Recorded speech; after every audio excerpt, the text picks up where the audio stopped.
We're coming to you live from Oswego Speedway for the running of one of the big events of 2024, the Toyota Modified Classic 150. You were just looking at the shore, and most people on Labor Day, they'd be out on Lake Ontario with their boats, but not us. We're here to go racing. We'd rather race than anything else. Justin Bonsignore is 4 points back, and Ronnie Silk is the guy contending in second. He was a defending race winner. And what about Patrick Emberling? This guy won the last stop at Thompson.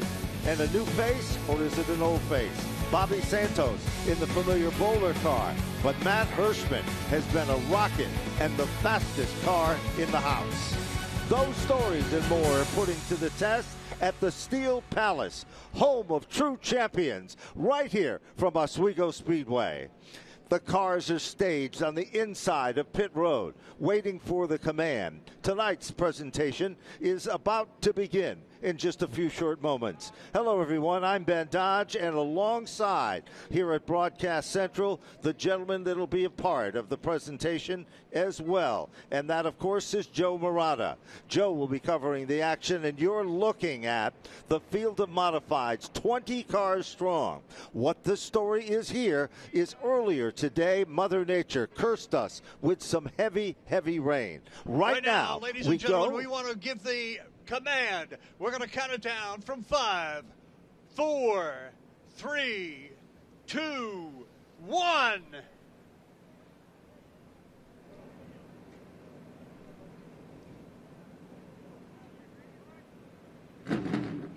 They fire the engines down on pit road.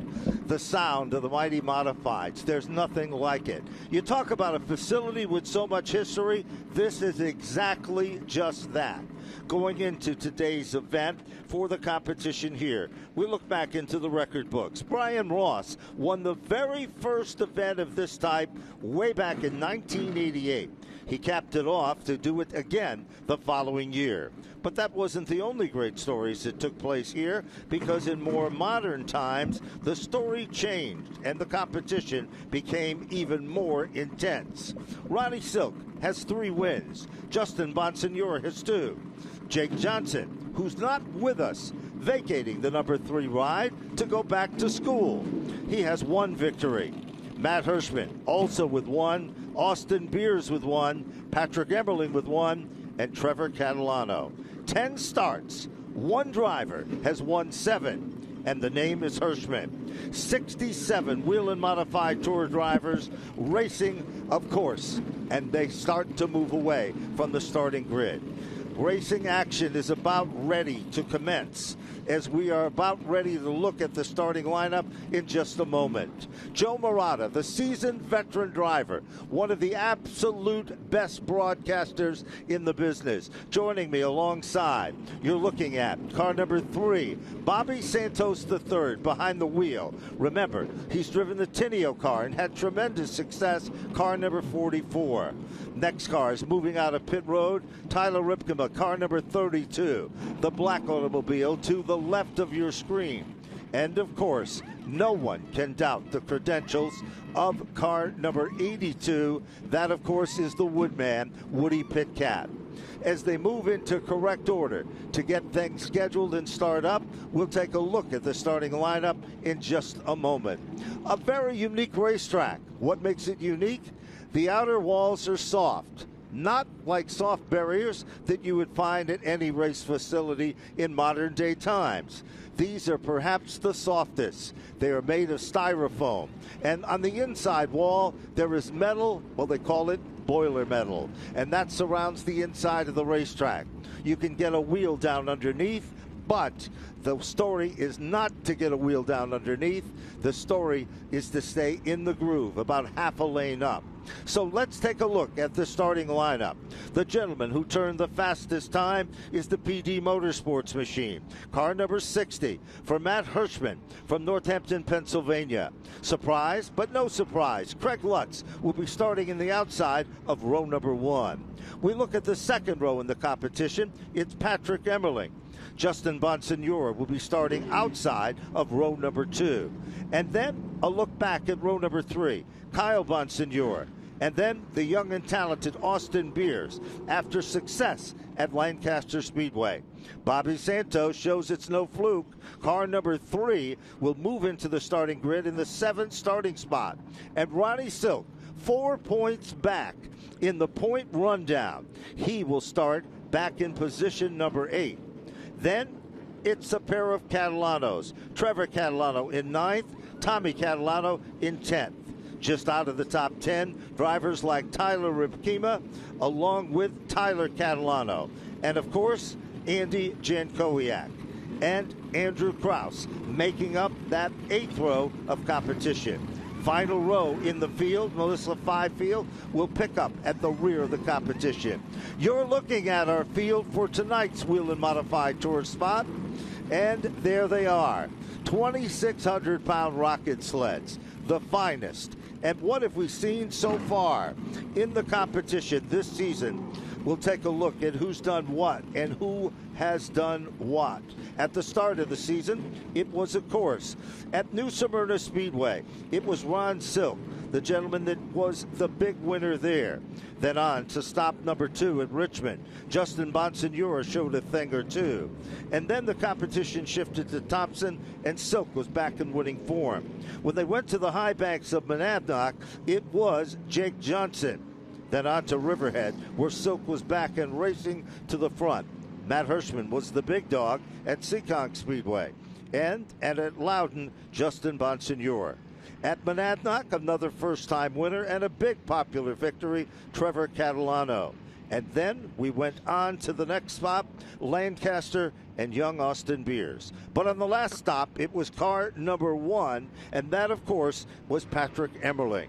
This field was set and staged as they run here at the beautiful Oswego Speedway. This is the home of super modified racing. Joe Murata is alongside of me, and of course, he is the man that knows more about this racetrack than most. Joe, what makes this track so special? Home of the super modifieds. It is such a unique racetrack. Long straightaways, good turns, a little bit of banking in both the first and second turns, and also down in turns number 3 and 4. And where I always watch them, and they always come on real strong, is down in between turns number 3 and 4. So that's where you got to watch some racing and passing action. And of course, the straightaways are nice and long here.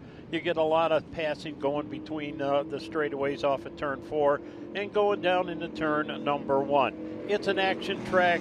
It should be a great race here tonight. It certainly should, and there they are, 2 by 2. Warriors about ready to go to battle. There's no question about it. It's been a tough day here, but Jimmy Wilson, the entire NASCAR staff, and the management of Oswego Speedway did everything humanly possible to get us right now where we are for today's presentation. Matt Hirschman, no stranger to running at this racetrack. Car number 60 running to the inside. Outside, row number 1. It is another competitor that's looking to visit victory lane. He's been so close on so many times this season. That, of course, is Craig Lutz. Lutz is there in second. Patrick Emmerling makes up row number 2. And, of course, Justin Bonsignor. Final checking at NASCAR control, checking to make sure that conditions are ideal. This is a 150-lap race, the Toyota Modified Classic 150. Backstage, the Super Modifieds and the fans are here in full force. They love open-wheel racing, and they love the men and women of the NASCAR Whelen Modified Tour. Joe, there's row number 1. And the field. You can feel the ground start to shake. That's what we're looking for. Oh, without a doubt, and the excitement is starting to build. You know, one of the things I noticed during the hot lap session, they were switching tires back and forth. They'd run maybe 3-4 laps, come in, pull those tires, and put another set of tires on. So definitely expect 1, maybe even 2 pit stops for these NASCAR Modifieds here tonight. Well, the strategy, the competitors were told exactly what they can or cannot do in the competition here. Tire strategy and keeping your tire program aligned and ready is what this is all about. We are watching, of course, tonight's event, the Oswego, and it looks like we are just a few moments away from the start. Tonight's grand finale. From the starter stand, the indication, yellow flag is up in air one more time around. Big money Matt Hirschman in upstate New York and in Pennsylvania and wherever you go. He's the star of the Monaco Tri-Track Series as a multiple champion in all of that as well. But we're ready. And of course, in just a few moments, we'll get him fired back up. There's no odds-on favorite, Joe, in this one. We've got already winners. I talked about them for a few short moments, but we got other competitors that are very hungry, that want to get into victory lane, the prestige and the honor of this, the oldest division in NASCAR. Well, I'm going to tell you, keep an eye on those Catalanos. They're back there about halfway back through the field, and they like to lead, they like to win. And that young guy, boy, keep your eyes on him as well. So, next time we should be ready to fire them up. Pace truck at the front of the field. Spotters high atop the backstretch here. Hard to believe, but this racetrack today is asphalt. After the conclusion of this, the Classic weekend, it'll be turned over to Joe's favorite. And what's that, Joe? I guess it's dirt. And that is going to be the story. Asphalt racing about to be unleashed. Ladies and gentlemen, up on the edge of your seats in anticipation. Here they come, rumbling off turn number 4. And here are the stars of the NASCAR Whelen Modified Tour as we go green here at Oswego. And the hammers are down, coming down into turn number 1. Everybody shuffling around and looking for racing space, coming off that number 2 corner and down the back straightaway. A good start as they really scream down that back straightaway down into turn number 3, coming out of turn number 4 now to complete lap number 1. Take a look at what's happening here. Car number 3. That is the Boulder Racing Enterprises car. Bobby Santos III came out, had a very limited amount of practice. Santos is still working his magic, trying to get to the front of the field. Meanwhile, the competition is still starting to get strung out. They work their magic off the turn, back up front. Inside lane look racy for a while. Silk is on the move, but he is still not there to contend. Well, Hirschman in the number 60 car. He has got that number 1 spot with the 46 running right there in the number 2 position. So they go at it coming off of turn number 2 and going down the back straightaway. The third place is the number 1 of Patrick Emmerling, and he is trying to close in. He'd like to get up to that number 1 spot real early here in this event as they bring it down in the front straightaway. Currently, as we look at the battle, Patrick Emmerling, car number 1. He stepped out of line. He's running in the 3rd position. Meanwhile, it is still Lutz who's setting in position number 2. Lutz is a big factor as he works his magic further up in the field. Meanwhile, keep your eyes on the car that is setting back there in the 4th position. That is the number 51 machine of Justin Bonsignor.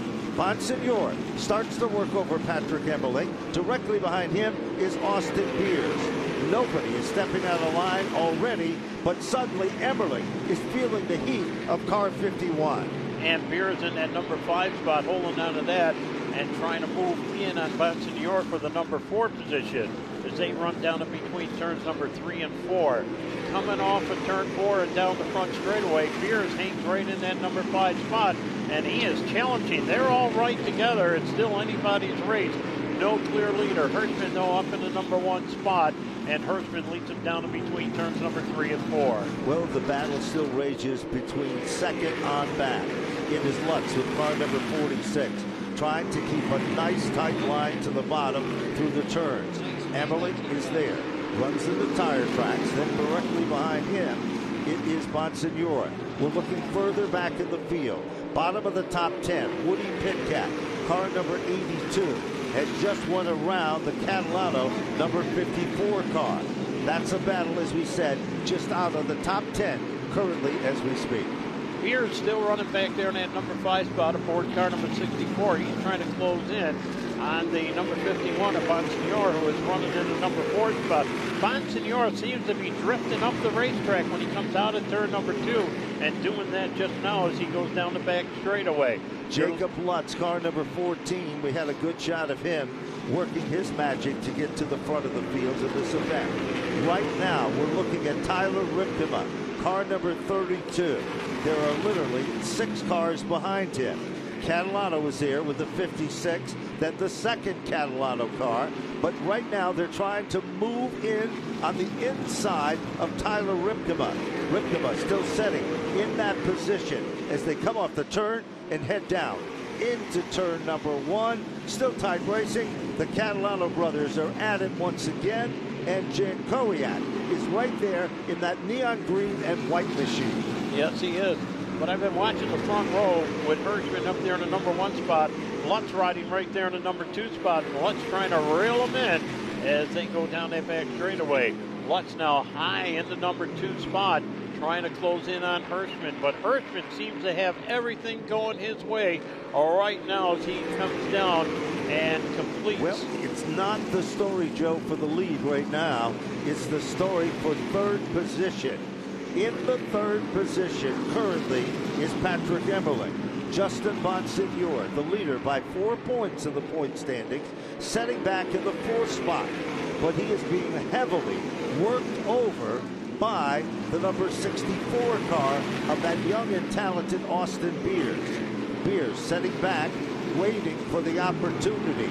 Behind them is car number 22 for Kyle Bonsignor, and Ronnie Silk, believe it or not, has settled into the 7th position with Santos back in 8th and Woody Pitcat rounding out the 9th spot with Tommy Catalano in 10th.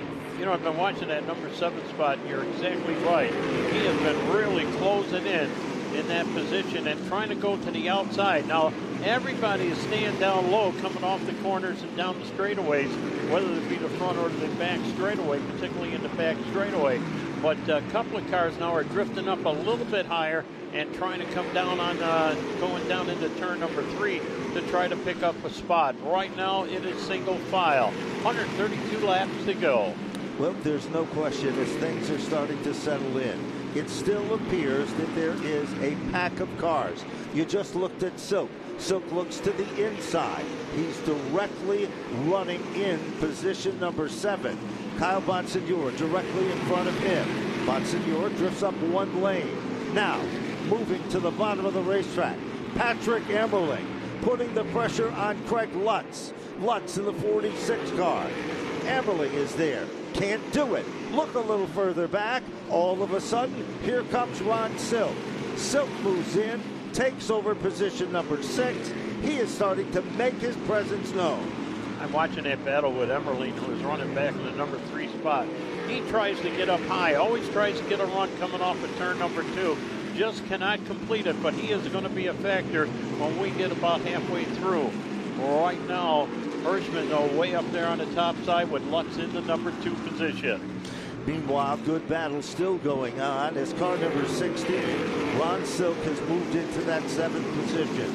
The strategy of the Silk team, Phil Moran said, we just want to pace ourselves in the early laps of competition. We're not sure on tire management or where on the tires itself. So we want to make sure we save enough for the end of the race. Meanwhile, it is Austin Beers who is really applying a ton of pressure to Justin Bonsignor. Bonsignor continues to work his magic. Patrick Emmerling now to the inside. He had a shot at it for a minute, thought twice of it, and pulls back in the line. One move, whether it's low or high, and you step out of line, and 3 or 4 cars are going to pick up the positions.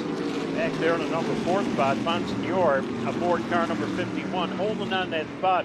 But Austin Beers right behind in car number 65, and he is trying to come up onto the outside as he comes through the corners.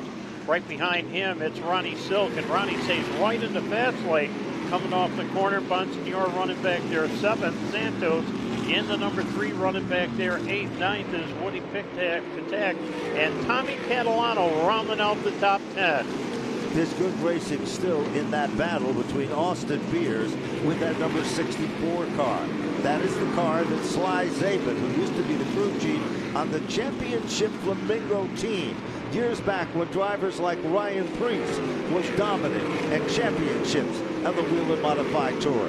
He's teamed up with Ron Newhouse, a former driver for the Irish Angel. Trouble now. We've got a ton of smoke down into turn number 1, hitting at a ton, and it appears that there is the engine lets go or something, and it is one of the Catalano cars. The 54. And very, very tough situation. Tommy Catalano in the Catalano Motorsports machine. You can see the line of fluid going down into turn number 1, and that's the safer barrier that we were talking about, the foam. And obviously something, Joe, let go on that race car because it had no place to go. Once it got on the fluid, the wheels on the fluid, it spun around and went in to the left rear of the number 54 machine. We're going to get a replay on this. Yes. Running for position down the front straightaway. Smoke erupts from the left bank. The left side. It becomes intense. He does a great job of trying to hold the car, and he ends up doing a 360 spin and backs in to the safer barrier and a tough break, and you can see that line of fluid. Look to the very right of your screen, and you will see that the Jankowiak car tried to avoid the entire situation, and Angie Jankowiak, an outstanding driver, a real talent in everything and any car he competes in. And he is like the old school. We talked about Richie Evans in the glory days. There's Tim Conley's race car. Ken Heggie, over 100 career starts. What a record all by itself. And there he is, out of the race car after such a wild ride. The Catalano family, this is an amazing story when you have an entire family racing, and not just on asphalt, but on dirt. And the side story in all of this, Joe, is every one of the Catalanos, including Mom, they all have tremendous amount of talent, and they are here every race, and they are showing their talent and their skills. This team will be back and stronger than ever. There's no question there. The young ones seem to be getting stronger and stronger, too. Yes, they do. Yeah. So there you're looking at the entire field, which is now stopped under a red flag situation that is created and, of course, that is caused by the situation that we have said. We talked earlier a little bit about who's been hot and who's been a big factor this season. There's one individual with 3 wins on the Whelen Modified Tour this year, and that is Ronnie Silk in the Phil Moran prepared race car. Justin Bonsignore has 2. Jake Johnson secured his first. That came at the high banks of Monadnock. And then Hirschman would win at Seekonk, as we said. Then Austin Beers at Lancaster, and Patrick Emmerling securing a victory, of course, competing at Thompson Speedway, with Trevor Catalano taking down a victory as well at the high banks. Now, let's take a quick break, and we'll be back with more of the action on the NASCAR Whelen Modified Tour right after this.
And we're back live, and of course we're red flagged right now as the Catalano car up on the hook going into the pit area.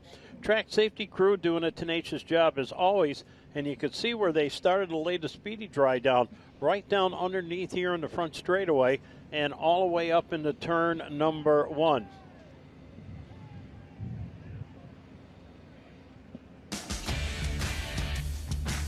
Well, once again, the caution is out, and the reason for the caution, obviously, for a blown engine and a car going in the wall, and that was the Catalano car going up into turn number 1.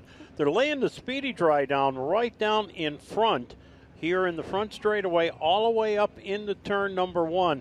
So a lot of oil came out of that car, and he got into the wall sideways, doing some pretty heavy damage. You know, we just had a perfect shot of the extensive damage that was done, and that young driver had nowhere to go or nothing to do, because whatever dropped, whether it was an oil line or something in the engine itself, and when you see this much speedy dry, it usually, sadly, is the worst case of them all, and the engine has expired. He was out of the car. He is okay, thank goodness for that. And you saw them bring the car back down to pit road with extensive damage done on that as well. You know, Moneybags, Matt Hirschman is the leader of the event so far. And Hirschman has run here before, and he has had success here. But I think what makes it very interesting, Joe, is the fact that his dad also had success at this racetrack. So they say that Matt Hirschman's key ingredient is a notebook that he has with all that information on every racetrack he goes, where he goes, what the setup is, and what the adjustments he made. His father did the same thing. So can you imagine putting 2 generations of work, knowledge, and information into one race team? And that's what you're looking at as you look at car number 60. The car that's in second, the 46 car, very interesting story. This team broke up a couple seasons back, and then they decided to get back together. When they did, they are very consistent and very strong. They run up front. It is said by other teams that they perhaps, well, they're the rabbit chased by the dog. They're just too quick early in the race, and they don't know how to close the deal. That might be the case, but today looks like completely different strategy, because what Lutz has done is he has run with Hirschman but has not shown any real aggression. And let's go down to Jesse Punch with the driver that was involved in that altercation. Jesse? And Tyler Catalano, early into the day there, after you made your way into the foam coming around turn 1, what happened from your perspective? I came down the front straightaway, and I don't know, I lifted for the corner, and oil went all over the place, and I had no control at that point, so I just tried to back it in the fence rather than stuff it in the fence. So nothing you could have done differently there? Nothing really to do other than pray. And you're okay after that hitting the wall? Absolutely. Perfectly fine. Awesome. Thanks for the time. Absolutely. Jesse Punch with the gentleman first class. We told you about the entire Catalano family. Look at the back of that race car. You can see some of the foam that did its job, And as you look at it, what's interesting, a lot of sheet metal is extensively damaged. But if you know anything about rub rails and modifieds, now look up front. There's where they're looking to see exactly if a line came off the car, or maybe something worse, a hole in the pan, or any of the above. But right now you can see that all of that damage, and as we said before, the crew taking a look up front, and where it all began is underneath the hood of that race car. It might be something as simple as a line dropping all the fuel.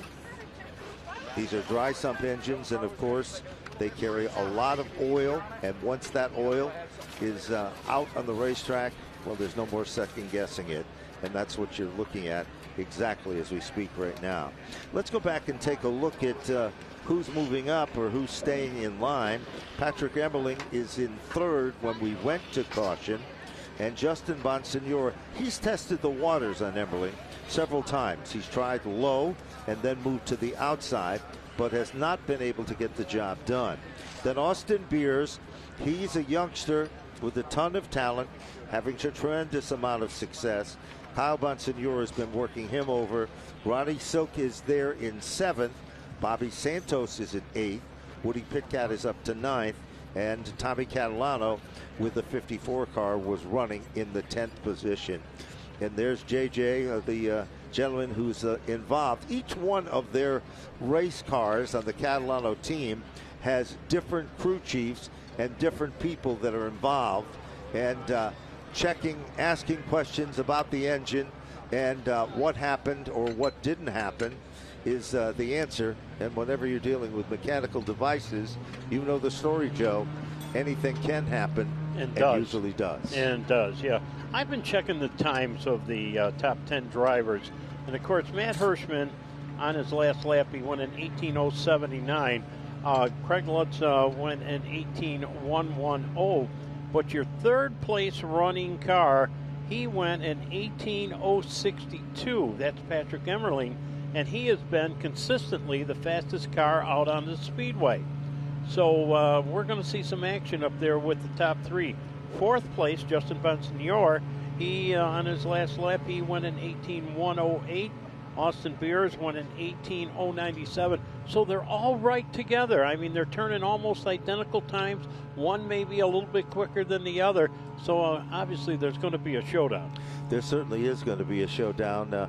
You can see already how things are starting to settle in. We'll take a quick commercial break, and we'll be back with more great racing action from Oswego Speedway for the running of the Classic and the NASCAR Whelen Modified Tour.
We're back from the Oswego Speedway as the field of cars are staged. Cleanup still continues as the Titan is there to clean up the excessive amount of speedy dry that was needed, better known as oil dry, on the racetrack itself. In just a moment, Jimmy Wilson and the race director for the competition will tell them to fire the engines up. And we're possibly going to see some pit strategy, even though we are with 137 laps to go in this event of 150 circuits, brought to you by the Toyota organization for the presentation of the Toyota Modified Classic for 150 laps. We haven't even touched the surface or even scratched the surface in this event, as we are still under a delay as cleanup still continues, as in a few short moments we should be ready to fire them back up. You know, this, Joe, is a grand facility with so much history, and the history began when this racetrack, you're a veteran announcer and you know a lot of the history that happened here, but it wasn't always a 5/8 mile racetrack, now was it? No, you can see the inside track over there, what we call the short track, and it was a little bit shorter track to begin with, and then obviously it was extended out until the full 5/8 mile that it exists today. You know, a lot of our listeners and viewers on Flo might not be familiar with the Oswego Speedway, but one of the things that's the most amazing factor of all is the transition when they turn this racetrack after the traditional classic weekend and they turn it over from asphalt to dirt. And Joe, You're here for that action as well. Tell us what happens and what's in store when they're able to do that. Well, before the sun went down, just off at turn number 2, you could see a great big huge pile of dirt or clay. And as of next week, you'll see them come in, and they'll be laying down probably 2 to 3 foot of dirt all the way around this racetrack. I saw the very first one when they transitioned it over from asphalt to dirt, and same speedway, but whole different racetrack. It certainly is. It's amazing. Over the years, I had the opportunity to come to this racetrack. The Caruso family were always very gracious to me and to others, and it looks like we're starting to move the field now. Safety vehicle picks up the field, and it looks like the yellow flag is waving from the starter stand. Those of you watching on Flo might not be familiar, but the starter is on the inside of the racetrack, and you're looking at the starter's stand with the yellow flag there. Most racetracks, as we're all familiar with, the starter stand is to the outside. That is not the case here. And Joe, what's the reason for all of that? That's the way it was designed. The flagger stand was designed on the inside. It's been that right from day number 1. And when you're a regular racer here or a regular race fan here, you just get used to it being on the inside. You know, as we came into the facility here today, we talked about it very, very briefly, but this is a beautiful area of the country, and of course it is near the Great Lakes. Lake Ontario, behind us. Right behind us. You can actually see it from Broadcast Central here during the daylight hours. And while most people were having a good time with their boats and enjoying Labor Day weekend, well, we're doing what we love best, racing. Joe and I, and we're racing. Incidentally, Joe Koss is away on assignment. He'll be back, and of course, at our next stop on the NASCAR Whelen Modified Tour. And of course, we are now winding down the bigger speedways. We'll go to the short tracks, and there's a look at that beautiful water's edge and the calmness. And there's the boats. Most people are out on their boats enjoying it. Not me and Joe. We're here, and we are glad to be here with a lot of race fans that came out exclusively for this event. And there's the field, 2,600-pound rocket sleds, and already we've got a car heading down on pit road, and we're not sure what's the story for the 64 machine. And quite a few others coming in right behind. So Austin Beer's coming in. We're keeping our eyes on it. It looks like a right rear going on the number 64 car. And other cars in include Conley with the number 4 machine. Jesse Punch is down there where the action is on pit road. Jesse, what's it look like from where you are?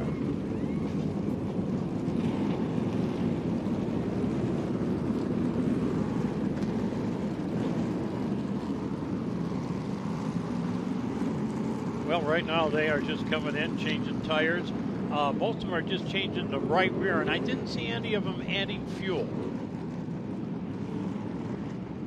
Okay, heading back out is the number 64 machine. Right rear tire is the story. Tire placement and tire wear is key. When you take a look, and you can perhaps see it from your living rooms at home, this is a very coarse asphalt, and there are a lot of parts of this asphalt where it has been actually paved and repaired. It's not a bad thing. It's the way that it's done for a track of this age. Okay, the signal going from the starter with one more lap to go. The FX Capura pace truck bringing them down into turn number 1. They double up going off at turn number 2. And I believe we're going to be getting a start next time around. Green lights are showing. So the pace truck will be dropping down onto the inside out of harm's way when they come down off at turn number 4, I believe. Looks like we're resetting the field. When we're at some racetracks, we say re-rack the field, because that's exactly what we're doing. 2x2 and side by side. There's no choose cone in the Whelen Modified Tour. You earn every position, every lap, double file restart. We are up to speed. Again, Hirschman to the advantage to the inside, but sneaking in to the number 2 position. No surprises here. Patrick Emerling. Emerling moves into second. car number 1, and here comes the battle of the points in 2024. It is Justin Bonsignor hunted down by the number 16 machine, and that, of course, is Ronnie Silk. Hirschman, the leader, going down into turn number 3, and we got another yellow out on the speedway. It's the number 18. So the Heggie machine got a little bit crossed up and went around down in turn number 1. This will bring out caution number 2 in the event. Let's see if we're going to have any takers of individuals scheduled to come in. You look at timing and scoring, and it shows Matt Hirschman is the leader. Will it go back to the last completed scored lap, or was the entire field by?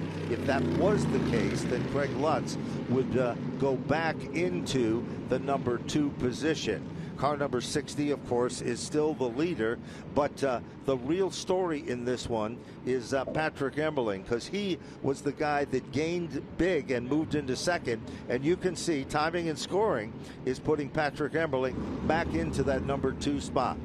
There is the Fleet machine. Dale, the crew chief, on that race car. Patrick Emberling said, you know, we were so consistent. We were top 3 everywhere we went, but we always came a little bit shy. And it was always strange and unusual things. Some happened on pit road that gave us the, well, not the victory that we were hoping for. That all changed at Thompson Speedway when car number 1 not only was the number 1 car, but it was the fastest car and led every circuit in the competition there as well. Well, apparently the track safety crew feels that there is still a little bit of oil down on the speedway. It's still slick going down into turn number 1. So a caution and coming back out, and the crew going back to work from right underneath here at our tower and going all the way into turn number 1.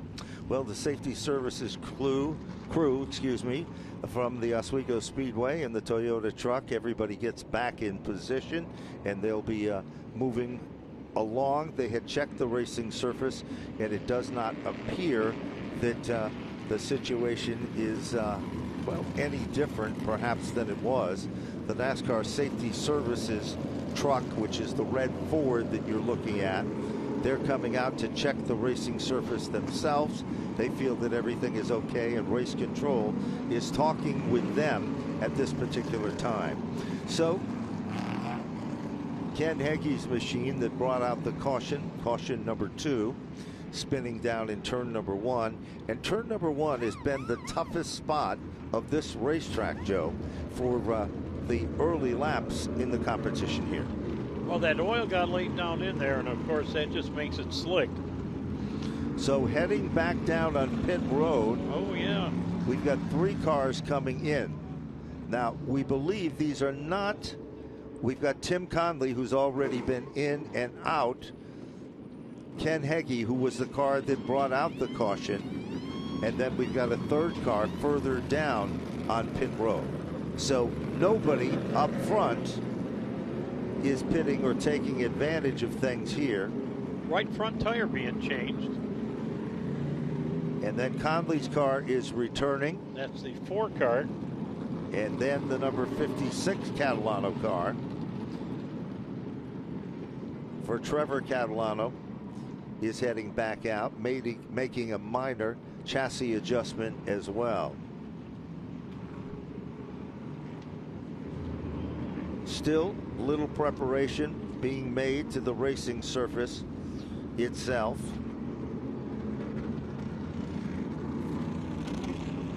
And of course, the racing action, once it's completed here, goes on to one of the finest quarter miles in the country, the Riverhead Raceway.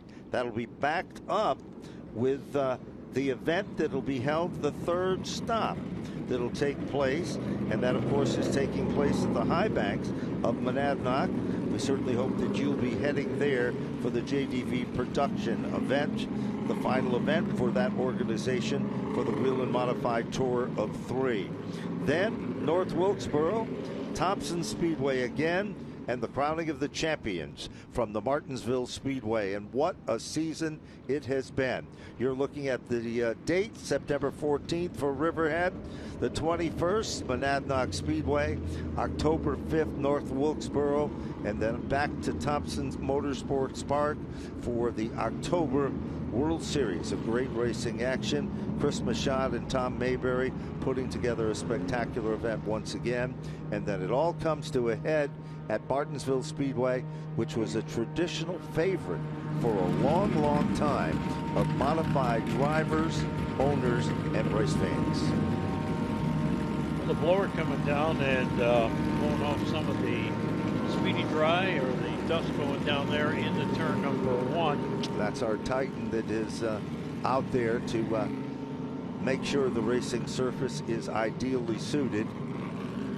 And apparently some of the crew chiefs and the spotters had a concern, and while we had this caution, the best way to take care of that concern was to check the situation and make every effort possible that conditions were ideal.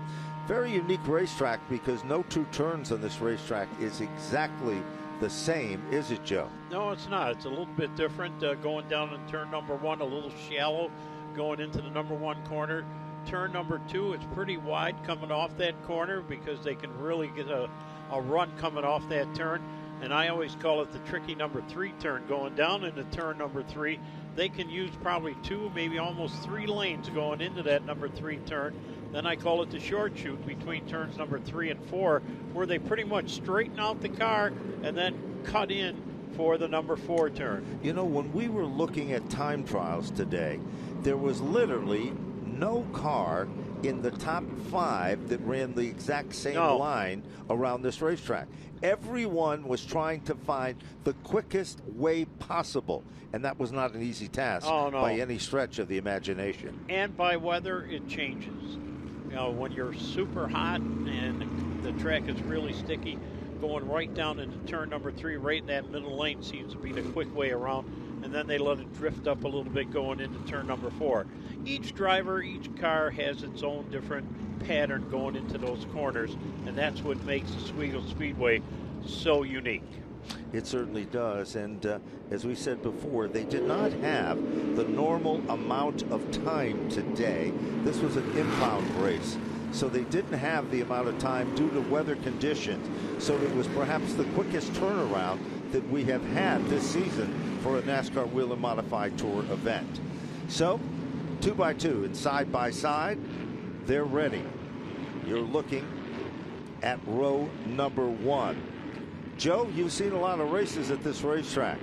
At most tracks, the preferred lane is the outside lane. Is that the story here? It depends. Here again, it depends on the car. It depends on the track condition. Weather condition has a lot to do with it. If it's super hot and they're sticking, they go to the outside. Green light's coming on now. We're getting a good restart coming down into turn number 1. Well, Patrick Emberley tested the water. It didn't work. All of a sudden, we just saw the number 16 car doing what we call a little bit of a stutter step. Gathered it back, held on. Side-by-side racing, there's Old Blue. To the left of your screen, car number 3. Working into the 8th position, and that, of course, is the Bowler race car. Now on a move to the inside is Woody Pitcat. Pitcat leans on the number 3 car, but Santos is able to get away. Santos still setting in position number 8. And Hirschman there in the number 1 spot. He is now trying to pull away from the rest of the pack going down the back straightaway down to turn number 3. He goes into turn number 4 a little bit higher coming off that corner, gets a good bite, and he opens up a little bit better lead coming down the front straightaway. You know, a car that we have to keep our eyes on is a car that is one of the cars that pitted and they changed the right rear. You're looking at it to the left of your screen. That is the 64 of Austin Beers. Beers is now coming back up through traffic. He has worked his way into the top 10. And right there with it Jacob Lutz. Remember the race in Lancaster? Car number 14, well, it showed a lot of, well, the worst of the wear and battle scars. But when the end of the race came out, this young driver was right there and contending. Keep your eyes on that. Lutz is continuing to apply the pressure. That's Craig Lutz with that number 46 car.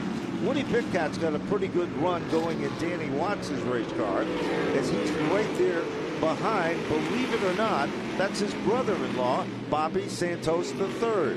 Santos back behind the wheel, as we said. He's had, well, he's driven just about everything, anything with open wheels. He is truly one of the great open wheel drivers in the Northeast region. Trouble now, stepping out of the line, little bit of an upset. Austin Beers trying to pick up yet another position, and he will work his way into the top 8, Joe. He's moving forward step by step, inch by inch. You know what I'm watching is second, third, and fourth. Bonsignor back there in the number 4 spot. He wants to go racing. He is moving to the outside when he comes off the corners, and he tries to get a run coming down that back straightaway, trying to pick up a position or two. Hirschman right now has got everything going his way in the 60 car. He is the leader. He is strong up there on the front side, and he just wants to run away as we have now completed lap number, we've got 100 to go. So we've completed 50 of them. Right now we're looking at Silk. Remember, he's 4 points behind the 51 machine. Previous, Ron Silk was leading. He's the defending race winner at this racetrack. Phil Moran knows how to create magic, and so doesn't the crew chief, of course, for car number 51. And that, of course, is another familiar name in the competition. And that, of course, continues to be the Stone machine, the man that creates more than stone when it comes to the running of the Phoenix number 51 car, as he's continuing to work over. Here comes Silk. Tries to make the move. Can't do it. I'm just watching Silk right now, trying to come down onto the inside, trying to go from that 5th spot to the 4th spot. Right now can't do it, but boy, that is a good race going on back there for the 4th and 5th position. Good racing wherever you look in this one. Meanwhile, Silk continues. He knows the importance. That time, Bonsignor's car got a little bit loose right in the apex and center of the turn. Watch it this time. Pretty good. Not the same. Silk looks at the outside, thinks twice a bit. 3 cars now have moved in.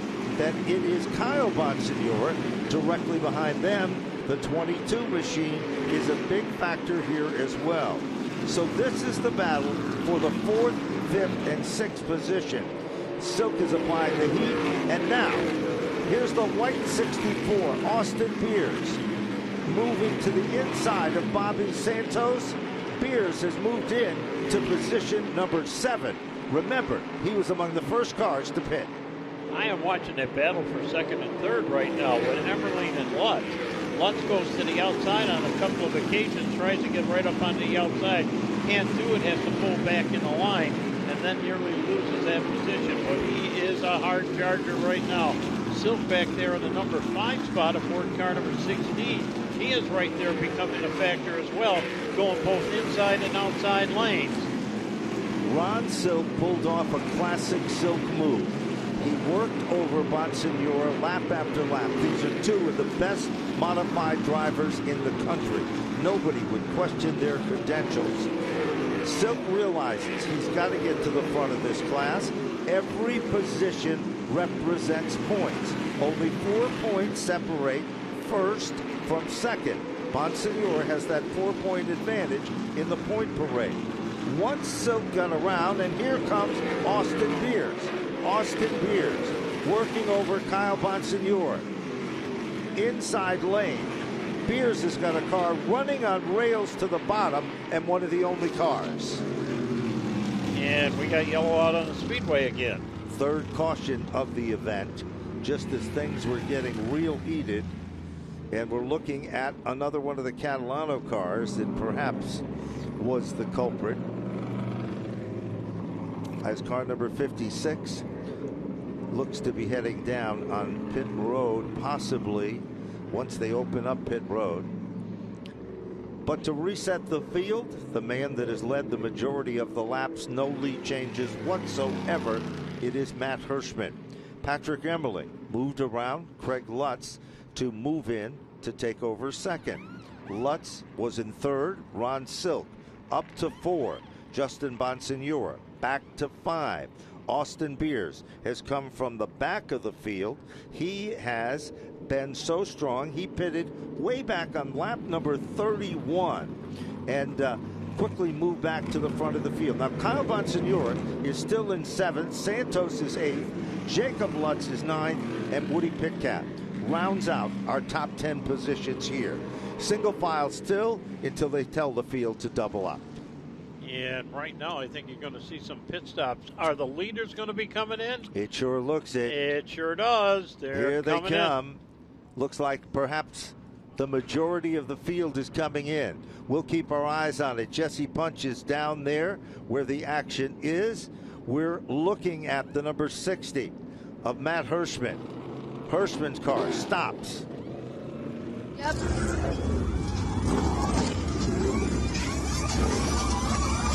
Yeah, you guys see the 60 of Matt Hirschman, who, as you mentioned, has dominated this race so far. That team taking tires. What's interesting about these pit stops is, as you mentioned, the leaders coming in now, they're at least on a 2-tire strategy. Some of these guys might try to do it in 3, but it's a bit of a guessing game with how the cautions fall. This one fell in a good spot for these teams, as you see the leaders make their way off of pit road, but we will expect to see them come down one more time this race. You know, there's an old saying, Jesse, and it goes like this. You can gain more positions on pit road sometimes than you can on the racetrack.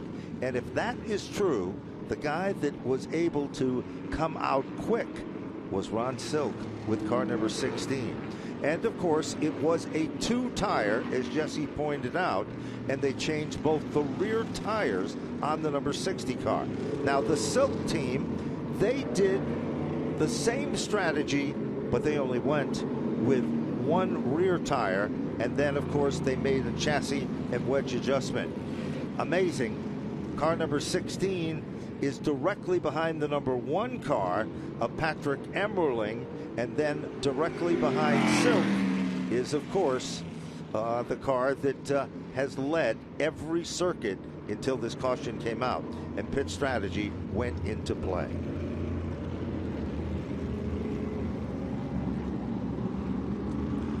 Looks like the lucky dog recipient in this one is the Tim Conley machine.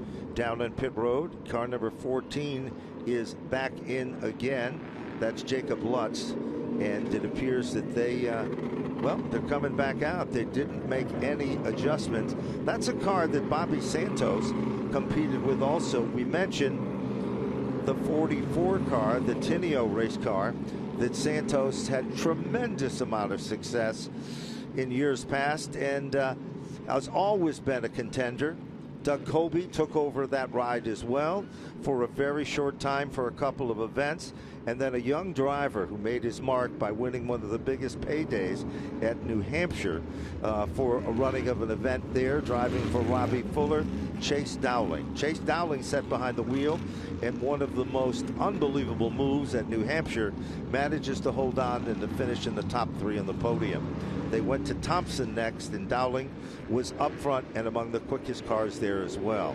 So imagine being the Tinio race team. Who are you going to pick? Because there's not a bad choice in the house when you're looking at Bobby Santos, Doug Colby, or Chase Dowling. Right now, the choice is something different, because Bonsignore has worked his way with great pit strategy to be the guy in the front row and in position number 1. Pace truck bringing them down into turn number 3. They double up. Now, if there are no cautions from now till the end of the event, this is going to be quite a race. Certainly is. Tim Conley, an outstanding athlete from, this area of the country. Came back to race. His wife wanted him to do it, and he's looking pretty strong and pretty racy. So Tim Conley is the brand new leader of the event. And meanwhile, three wide. They come down to the bottom of the racetrack. Bonsignore goes up the hill. Here comes Patrick Emmerling. Here comes Hirschman. Conley is in the mix as they come back to the line. And Conley is in the number 1 spot right now. Bonsignore in the number 2 spot with Hirschman back there in the number 3 spot. Conley running back in the number 4 position. Emmerling is the leader, though, going down into turn off of turn 4. Out in front, 3 cars run at the point. It is a great battle at the front of the class, but it is Patrick Emmerling setting the pace. But he's going to have to work for it because Justin Bonsignore and Matt Hirschman are running in his tire tracks. Look a little further back. Tim Conley turning some heads here today. Nice to see Conley running up front. And here comes Austin Beers working over Woody Pitcat. That's the battle for the 7th, 8th, and 9th position. Tyler Ripkema is there. Up the hill, Santos sneaks by. Here comes Tyler Ripkema. Ripkema moves into position number 8, and he's moving forward. Well, the 51 up there, number 1 of Emmerling up there in that number 1 spot, but Bonsignore in the 51. Trouble. All of a sudden, car 32. Contact is made, goes around. 4th caution of the event. Andy Jankowiak spins to avoid, but Tyler Ripkema with the number 32 car. This is a very hard-working team. They are just shy of securing their first victory on the Whelen Modified Tour, but when they come out, they've got good equipment. He's a very good, consistent driver, and he literally, if we got a replay of that, he got tagged and was able to hold on. You're looking at it. Keep your eyes. Here comes Kyle Bonsignore's car to the inside. There's the contact. Little slap shot. We're not playing hockey here. This is racing. And Tyler does a good job keeping that car out of harm's way. And now we're going to take another look at it. There's the contact. And look at him literally hold on to that race car. And that's exactly what he did. And there's the end results there. He gets it fired back up, but he gets the I Done Good award for saving that race car. Joe, it could have been a lot more severe. There's no question about that. And we are at the halfway point. So the clock is ticking. 75 laps are in the record books. In this, the running of the Toyota Modified Classic 150 from Oswego Speedway. Joe Morardi, the voice of Oswego, with us on the call for this evening's presentation.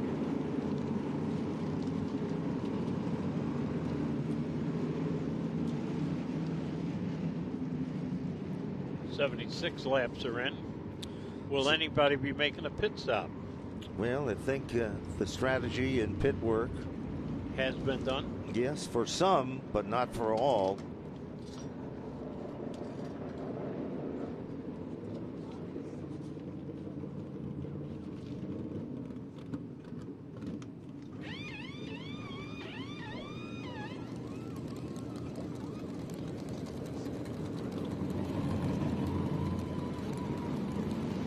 So, single file still remaining, timing and scoring, checking on the order. And it looks like we're going to get things fired back up. So, in the first 75 laps, we had 3 cautions of the event. Down on pit road, Andrew Kraus just came in. Ken Heggie back there with the number 18 car again. And the Catalano machine. All 3 of those are quickly heading back out. Want to give a shout out to a gentleman who has been broadcasting here and throughout this area. These are 2 of the great dignitary of legendary broadcasters. Roy Silva, who we had the pleasure of talking with, and Joe Morardi, who stepped into the booth for Joe Koss for this evening's presentation. And Joe, we welcome and thank you very much. It's an honor to work with you. I know the prestige and all of the great race events, dirt and asphalt, that you've covered over the years. You were truly, just like our buddy, you are truly, you and Roy, of course, are two of the very best in the business. Well, thank you very much. Side by side, 2x2. Get ready. Place your bets now. It's all out racing, modified style. They fire them up. Emily. Bonsignor up the hill. The door is open. Here comes Matt Hirschman. Hirschman running on rails to the bottom. Inside opens up. Door is shut. Emmerling is the leader. Back to turn number 1. Side by side, Joe, for the bid for second. Hirschman back there in the number 3 spot. And boy, is he knocking on the door inside and outside. Going down the back straightaway on the inside. He may have picked that spot up as the leader comes off of turn number 4, leading this lap. It's Monsignor up there in the number 1 spot. Meanwhile, Austin Beers, along with Woody Pitcat, have worked their way into the 5th and 6th position. Santos has dropped back to position number 7. Back up front, 5 cars, nose to tail, bumper to bumper. And leading this conga line is car number 1, Patrick Emmerling, the big winner on the last stop of the Whelen Modified Tour that was at Thompson. And, of course, at Lancaster, you remember it was Austin Beers. Emmerling brings him out at turn number 4, and boy, he runs up high, coming down this front straightaway and dives right in on the bottom part of turn number 1, off of turn number 2 now, and down the back straightaway. A good battle with the 60 car of Hirschman right there in that number 2 spot. Hirschman takes a deep look onto the inside, coming off of turn number 4, and doing 84 laps has been completed with the 51 of Bonsignor riding right there in the number 3 spot. Keep your eyes a little bit further back in the field, Joe. We've got the number 16 car working its magic and working up through the field. Car number 16. Ronnie Silk at number 16. And boy, he is charging. You're exactly right. He just went from the high side to the low side to try to pick off a couple of runners.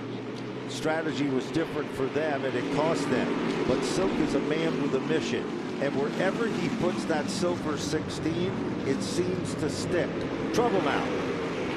It was a car out of shape. We believe that was the Kraus machine that got crossed up, and we've got another car that has made contact with the safer wall, and that was car number 3 for Bobby Santos III. Santos was able to drive away, but as you look down into the first turn area, you'll see that there is some of the styrofoam that literally he made contact with the car, but it does not appear. It's really quite amazing, to be honest with you. Think about the technology of safer barriers today, and a speedway like Oswego Speedway was way ahead of the curve, coming up with the styrofoam blocks that really, unless it's a hit at a ton, as the old saying goes, that you see what the situation can do. And you're looking at those safer blocks being put back into position. And believe it or not, those were hit by Bobby Santos. And if we get a replay and catch that, you'll see exactly. But yet he was able to continue. And when you looked at the 3 car, when we got the camera shot, it didn't even appear that it had any damage at all. You're exactly right. He was running back in the number 10 position. Here's the replay, Joe. Car number 3. Kyle Bonsignor is there. Little contact. 4-wheel drift and slide. Watch this. Tags those safer barriers. And then bingo, pulls and away. he drives away. Bobby Santos in the Boulder machine. And it appears that it has no severe damage whatsoever. Down on pit road, Craig Lutz, the number 46 car. Let's see what they're going to do. Looks like right front and right rear. Now, this is a little different than what everybody else has been doing. Most of it were taking rear tires. Now, look at the 3 team. That's the Boulder car of Santos, the car that just went into that 4-wheel drift. They're changing the right front, and it looks like the right rear as well. But this is a costly, a little bit longer stop for them. And the famed bowler number 3 comes down off the jacks. And if you think Bobby Santos is done, you're wrong, because he's going to work his magic and come right up, back up through the field in this one as well.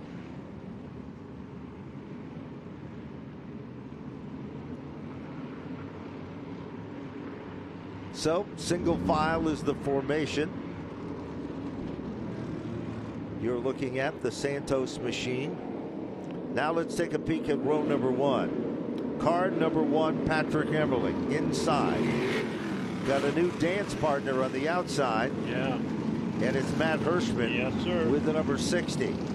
But look at row number 2. Justin Bonsignore, the point leader, and a kid that has passed more cars than anyone else in this field, and that is Austin Beers. What do I mean by that? He pitted back on lap number 31 and has come from the back of the field up to the top 4. Now, his dad, Eric Beers, had some laps at this racetrack. Legendary family, 3 generations of the Beers, and if the apple didn't fall far from the tree, when you're looking at Austin Beers, because he is a perfect example of that old saying. Green flag is out. And tucking it in. Hirschman moves into second. Bonsignore doesn't like it. He tries to stick his car to the inside. It doesn't work. Side-by-side battle. That orange car to the left of your screen is Woody Pitcat. And Woody Pitcat has moved into the top 6. But back up front, Emerling. Here comes Hirschman. Trying to do it. The door closes. Deep into turn number 1, the story is still the same. But here comes Silk. Silk is picking them off, and Ron Silk, car number 16, quickly moves into position number 7. Wow, he really took that move and went right in there for that number 7 spot. He's got a long way to go, but he is in a great position. And if I'm not mistaken, he took on 2 new tires on that last pit stop. So he is in a real good position to try to get to the front. Car number 14 also for Jacob Lutz is moving forward. He just made a move to get around Woody Pitcat, and that puts him up in the top 6 as well. Pitcat drops back 1 position with car 82. Back to the front of the class. Still going on. 3rd position is still Justin Bonsignore. Back up front, Patrick Emerling. Matt Hirschman is being very patient, but he is trying to work his strategy, and it almost appears that coming off the turns, the 1 car gets a better bite and pulls away by about a car length and a half. There it is right there. Hirschman tries to reel him in at the other end, and the margin between 1st and 2nd is a little over a 10th. So that's like blink twice, and you now know the magical formula. But Patrick Emerling in the number 1 car is moving very rapidly down those straightaways and tries to open up a bigger lead as we are approaching lap number 99 this time around. So we're almost 2/3 of the way into the event. If anybody's been saving anything, it's going to come in the final 25. We are just passing, or about to pass, the point, perhaps they would call it, of no return. Looking further back into the field. 22, Kyle Bonsignore. Where is Kyle Bonsignore running? In number 5. Yes, he is. And Austin Beers is still in the 4th position. And Kyle doing a really good job as well. The bit mover and shaker is no question about it. Car number 16. Ronnie Silk is in a rhythm and a zone. This is one of the best modified drivers. Fact is, anyone in the top 10 in this race can hang their hat on that title. Here comes Silk. Nice move to the inside. 22, Kyle Bonsignore. Going, gone. He is solid in there into that number 2 spot. working his magic. Ron Silk coming to the front. Ronnie's actually turned a little bit quicker laps as your leader went a 17.898 and Ronnie was down there with a 17.9, so a little bit slower on that last lap, but he has cleared the traffic and he's got a clear straightaway in front of him. Ronnie Silk is the quickest car on the racetrack. He's setting back in position number 5. He continues to wheel in. Directly behind him, running at his tire tracks, is Kyle Bonsignor. Bonsignor in a car prepared by Cam McDermott, whose dad helps prepare Woody Pitcat's car. And several other cars the McDermott family does as well. Emerling, your leader, is turning some very consistent laps. He's in the 17.8 and just lap after lap, turning almost identical times. So it's going to be tough to run him down and try to go by him. But you don't know what's in the mind of the master. And that master is Matt Hirschman, setting in the number 2 position. He is solid right there in that number 2 spot. He isn't gaining any ground, but he's not losing any ground either. So we're just going to have to sit back and watch him. Justin Bonsignor. He said, I don't run for points, I run to win races. And when you win races, the points will come. The Phoenix communications machine is communicating quite well, setting in the 3rd spot, but just 2 positions behind. Ronnie Silk still back there in the number 5 spot, very solid in that number 5 position. Drives a steady lane going down the straightaways and into the corners. So he is right tight, right going good in that number 5 spot. He is probably going to be a factor when it comes right down to the checkered flag. If you were a betting individual, you perhaps would put your money on the number 16 car of Silk. You know, I was thinking the same doggone thing. He is a guy that has passed more cars again. And the man in front of him, Austin Beers, he is another individual that has done the same type of a situation. He pitted early, different strategy and different line. And now you can see Silk is moving in each and every circuit. Watch the Austin Beers car. There's the Achilles heel. Now watch what Silk does. Silk can wheel him in. And then he backs out of it. Yeah, and right there, he steps back on the gas. He gets on the gas quicker, but he doesn't have enough. But he is moving in striking distance to Austin Beers. He is closing right in, going down into the corners. Coming off the turn, runs him right down again. I think he's just waiting a few laps, and then he's going to be making that move. They continue to work their magic. And the story that we're watching is Austin Beers being pressured by Ron Silk. Ron is right there on the rear bumper a couple of times. And it's amazing. You go down into turn number 1, and then Beers starts to pull away. Now watch. He didn't pull away that time. And he's right there. Silk can run a tighter apex of the turn on the bottom. If you watch Beers in the corner, he's got a little bit of a push exiting turn number 4. And that push could cost him. Remember, what's on the mind of Ronnie Silk? He has to stay within striking distance of Bonsignor, because when this event started, there were 4 points between first and second. Every position represents 2. Back up front. Emerling way up there on the front side. And Hirschman still there. There's your leader. And look at the margin between first and second. A good lead. Andy Jankowiak on the bottom. And a little bit of traffic right now. He handles it to the outside. And working in second is Matt Hirschman. Margin between first and second is about the same. Here's another good battle between Tommy Catalano and Jacob Lutz. Now, Tommy Catalano, this kid's really come into his own in 2024.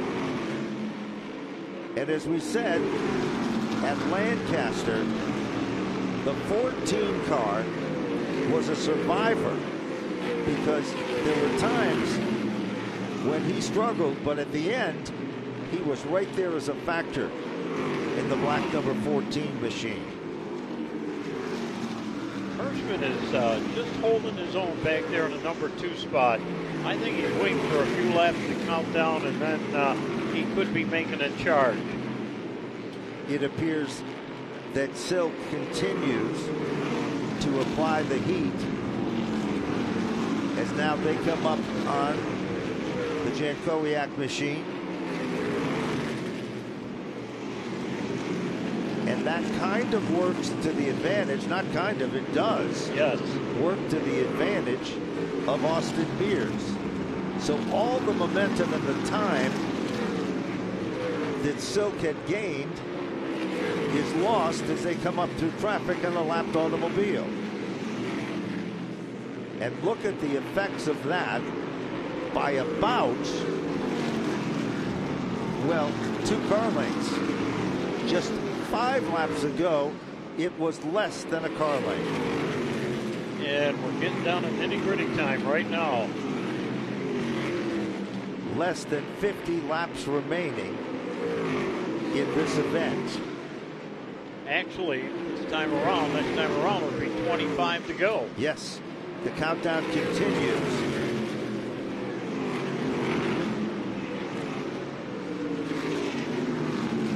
And still right there, all of a sudden, Matt Hirschman.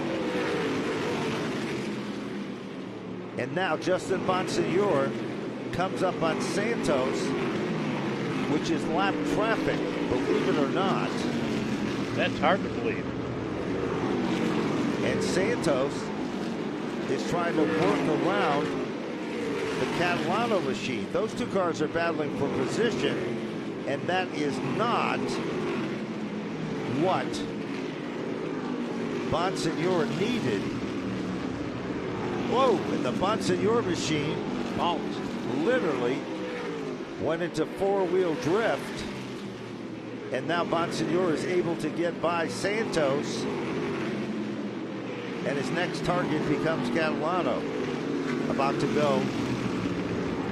Catalano's in that number 13 position. Yep. So now Patrick Emmerling, still the leader of the pack.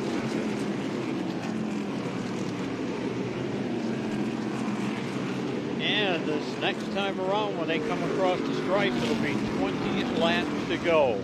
Countdown, ticking away, the laps continue. Hirschman's to still come right down. there. Hirschman's still right there in that number 2 spot. Bonsignor running back there 3rd. Beers is 4th, and Silk is 5th. Patrick Emmerling in search of his 2nd win on the NASCAR Whelen Modified Tour in 2024. Matt Hirschman, he's been here and won before. Justin Bonsignor, Austin Beers, the youngster, and Ronnie Silk, a defending race winner. You got to give Silk credit.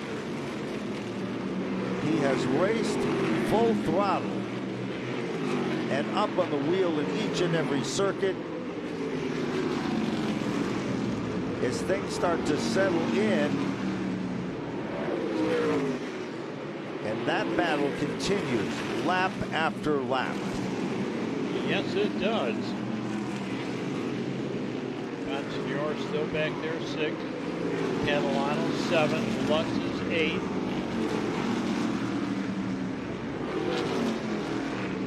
But Emmerling setting the pace, and he's going to be tough to catch. Patrick Emmerling, original leader of the event. You're looking at that battle that has been going on lap after lap. But there is the leader, and the margin is 6/10. Patrick Emmerling over Matt Hirschman. Now Emmerling in traffic, goes underneath Woody Pitcat. Pitcat is running in the 11th position. Hirschman sneaks by as well. We're coming down to the closer in this one. Hirschman doesn't seem to have anything for Patrick Emerling. And Justin Bonsignor, he's running in third, perhaps looking at points. Austin Beers in fourth, and Ronnie Silk has been working hard. And you can see the 51 car. He is running that car to its full potential. Ryan Stone preparing the car. And there is Austin Beers trying again, but he just can't get there for Ronnie Silk.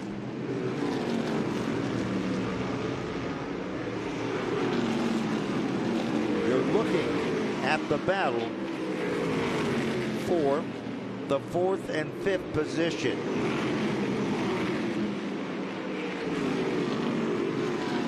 Silk can get close, but not able to close that door. I thought he was going to be able to get a run on him, but we're going to go down to less than 10 laps to go.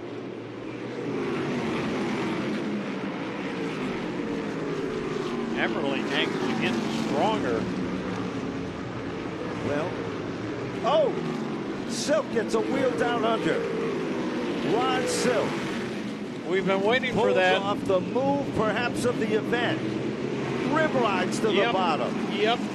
To the outside. Beers sways to the left and sways to the right. Lap traffic up the hill goes Beers.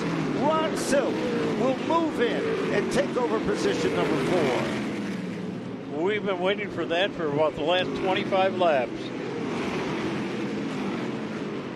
Silk continues to make his presence known. And Justin Bonsignor. Remember, the point battle of why it's so important for Silk. Each and every one of these cars he passes and positions to get closer to Justin Bonsignor could be a determining factor in the title for 2024. Less than 5 laps to go. Less than 5 to go. The high five has been given. And Silk working his way around lap traffic, Tim Conley. While the leader, Patrick Emerling, is in a zone of his own at the front of the field. At this point, Ron Silk and his team are wishing that a caution would become a factor.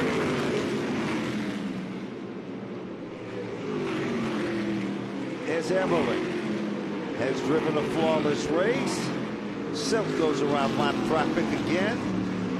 In Hunt, 2 laps to go. Final 2 circuit. You're looking at the Fleet Machine, an LFR chassis race car. Car number 1, Patrick Emerling gets the white flag. Let's go with Patrick Emerling. Car number 1 for the final circuit. Deep into turn number 3. Ladies and gentlemen, off turn number 4, Patrick Emerling has done it. He will take down the victory here at Oswego Speedway. Matt Hirschman will finish in the runner-up position. Rounding out the top 5, Justin Bonsignor in 3rd. Ronnie Silk to finish in 4th. Austin Beers unofficially for 5. Jacob Lutz for 6. Tommy Catalano for 7th. Kyle Bonsignor for 8th. Craig Lutz to finish in 9th. And Tyler Ripka will round out the top 10. He came and he saw and he conquered. After a victory at Thompson, and there is the ecstatic crew that are there to congratulate each other on the story of their car being in the winner's circle, not once in 2024, but twice. And not far from home territory at that. And of course, Matt Hirschman, the early leader of the event, to finish in the runner-up spot. And then Justin Bonsignore, showing that points are keys. And sometimes, even if you don't have the best race car, but if you make it to the end and finish on the podium, it perhaps was the most important move of the entire race to be among the podium finishers. We'll go down to Jesse Punch and meet and greet tonight's winner, now becoming a familiar name, Patrick Emmerling.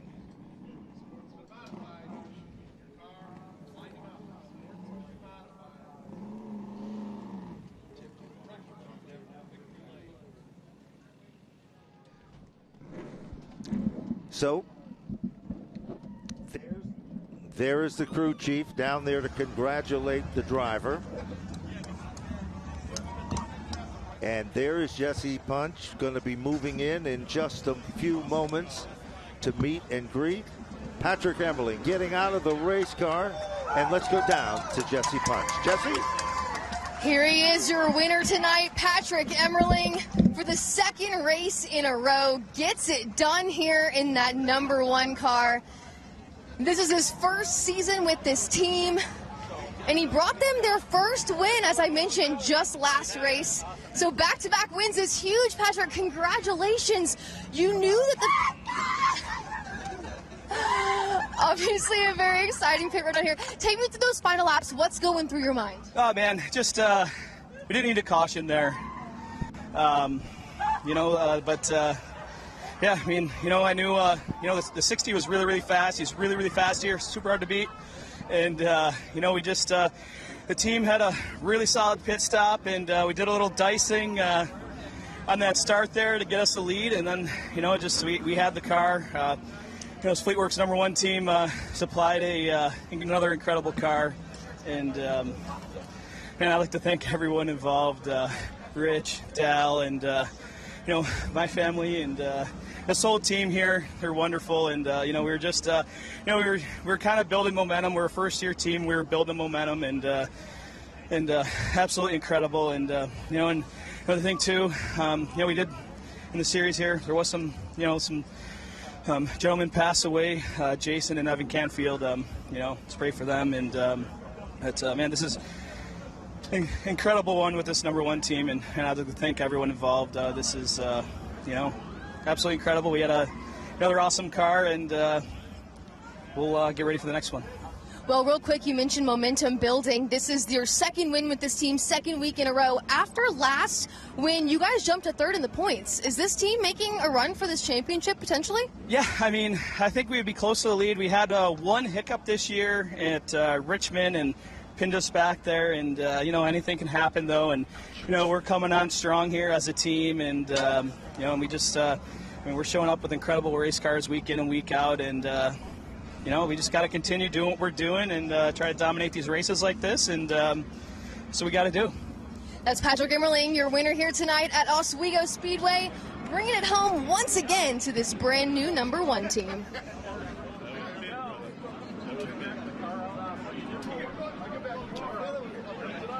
Well, we've see an ecstatic winner in tonight's event, but next our attention's going to be heading over to an individual that finished in the #2 spot, had a great lead early in the competition, and you have to wonder if he had anything as the final laps of the event came down to the finish. Jesse Punch is working her way over to Matt Hirschman, who finished in the #2 position. As now Jesse moves over, and Jesse is there with Matt Hirschman. Matt Hirschman bringing it home, runner-up tonight. Matt, talk me through your day, pit stop strategy, how it fell from your seat. I mean, real good day. The only place we got past all day was in the pits, so we lost a few there. But the one and us were just so basically close to identical in lap times.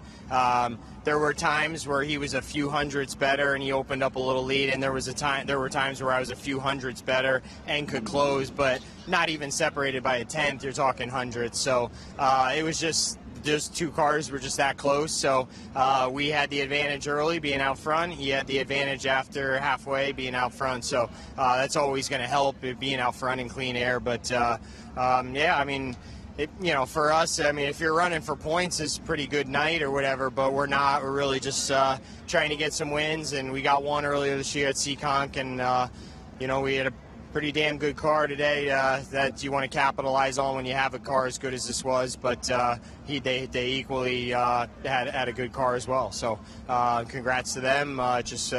They came out on top, and we definitely had a strong second, but we definitely, first or better. That's your second place finisher here at Oswego, Matt Hirschman. Interestingly enough, pretty important message there. Second is okay, but first is better. And of course, Matt Hirschman has had his share of firsts. There's no question about that. Now, Jesse will be moving on to the man who is still, running in the thick of things. Started with a 4-point advantage, Jesse, going into this event. And let's talk to him and find out his strategy as Jesse's down there with Justin Bonsignore. Third place tonight for Justin Bonsignore. Justin, those final laps there, you only made one pit stop, and then you've got a hard-charging Ron Silk on your bumper who did make 2 pit stops. So talk about those final laps. What was going through your mind? Yeah, I mean, Grice had a great pit stop, got us out of the lead, and unfortunately for us, guys stayed out on old tires and crept into the box and just kind of shuffled us out there, and Patrick got the lead. And I think if I could have got the lead, maybe we could have had the track position just to hold them off. Our car was really good, the last 25 laps or so. But, started running back in a little bit, and lap cars just really held me up for about 2 laps, which is kind of unfortunate, especially a past champion of the series. But that's part of it, and I just lost so much track position after that, and that was kind of it. So all in all, a good night. Would have liked to have one more shot in the pits. Maybe we could have got out in the lead, but we'll take it. It's a good night for us. Just want to thank Phoenix Communications, Clearcom IT Solutions for your race cars, M3 Technologies, Robert Yates Engines, the whole crew.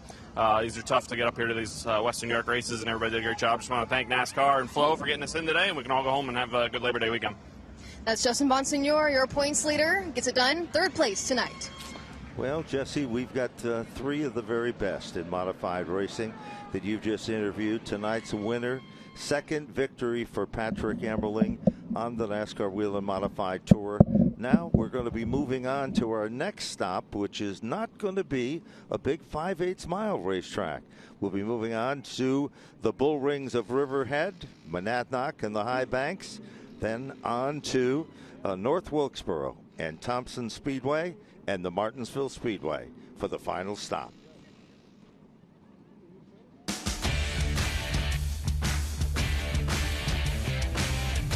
You're watching on FloRacing the final laps early in the competition. Hitting at a ton, it was a Catalano.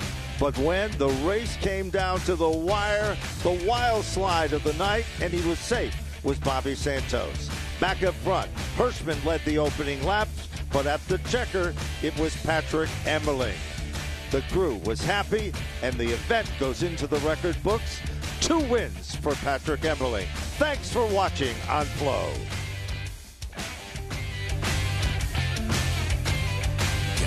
NASCAR would like to thank all of our fans for your support, and we hope you enjoyed today's broadcast.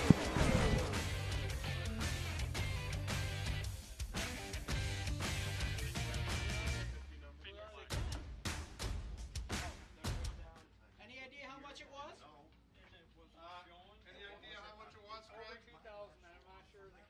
Over 2,000? Nice. Over 2,000. Very, not bad. Not bad. No. All right, ladies and gentlemen, get your 50-50 tickets out for over $2 grand. Man, that's a nice payday leaving this place. Yellow ticket, 168812. 168812, yellow ticket